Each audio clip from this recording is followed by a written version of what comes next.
નમસ્કાર દર્શક મિત્રો, ધ લોકસત્તા શોમાં આપનું સ્વાગત છે. કાનપુરમાં 150 વર્ષ જૂનો ગંગા બ્રિજનો એક ભાગ તૂટી પડ્યો હતો. આઝાદીની લડાઈનું સાક્ષી રહેલો આ બ્રિજ ક્યારેક કાનપુરને લખનઉ સાથે જોડવાનું કામ કરતો હતો. જોકે 4 વર્ષ પહેલા જ આ બ્રિજને કાનપુર તંત્રએ બંધ કરી દીધો હતો. ગંગા બ્રિજનું ઐતિહાસિક મહત્વ છે, માટે મહાનગરપાલિકા તેની સાર સંભાળ રાખતું હતું. ધરોહરના રૂપમાં બતાવવા માટે તેની પાછળ કરોડો રૂપિયા ખર્ચ કરવામાં આવ્યા હતા. પણ મંગળવારે એક બ્રિજનો એક ભાગ તૂટી ગયો હતો અને ગંગા નદીમાં પડ્યો હતો. આ ગંગા પુલની ખાસિયત હતી કે તેના ઉપરથી વાહનો ચાલતા હતા અને નીચેથી સાયકલ અને રાહદારીઓ પસાર થતા હતા.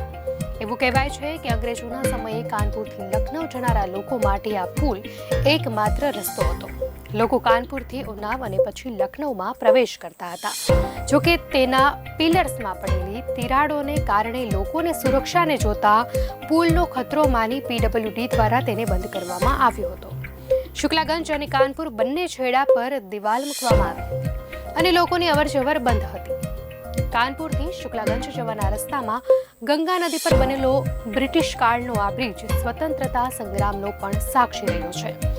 એકવાર જ્યારે ક્રાંતિકારીઓ ગંગા પાર કરી રહ્યા હતા ત્યારે પુલ પરથી અંગ્રેજોએ તેમના પર ગોળીબાર કરેલો. થોડા વર્ષો પહેલા જ્યારે આ પુલ બંધ કરાયો ત્યારે ઉન્નાવના શુક્લાગંજમાં રહેતા 10 લાખ લોકો પર આની ઘણી અસર થયેલી.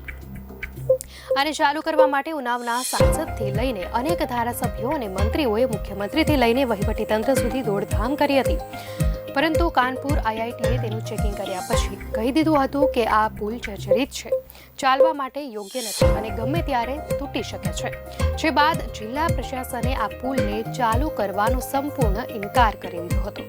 તે આજે એ જ વાત સાચી સાબિત થઈ જ્યારે વહેલી સવારે ગંગા પુલનો મોટો ભાગ તૂટી પડ્યો. આ પુલ નીચેથી લોખંડનો બનેલો હતો જ્યારે ઉપર સિમેન્ટનો હતો.